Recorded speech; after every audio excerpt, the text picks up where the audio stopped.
আমরা আমাদের আহ্বায়ক উত্তরাঞ্চলের মুখ্য সংগঠক বক্তব্য দিবেন, আমরা শুনব। আমি শুধু একটা কথাই বলি, আমাদেরকে বাধা দেওয়ার চক্রান্ত করা হচ্ছে, আমাদের এই পথকে রুদ্ধ করার চক্রান্ত করা হচ্ছে।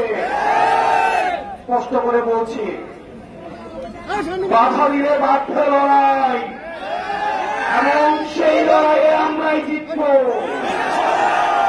প্রিয় বরগুনার তরুণ প্রজন্ম, দীর্ঘ লড়াইয়ের প্রস্তুতি নিতে হবে। চাঁদাবাজরা ষড়যন্ত্র শুরু করেছে, তাদের বিরুদ্ধে দীর্ঘ লড়াইয়ের আমাদের প্রস্তুতি নিতে হবে, এবং আমাদের লড়াই শেষ হবে সংসদে গিয়ে।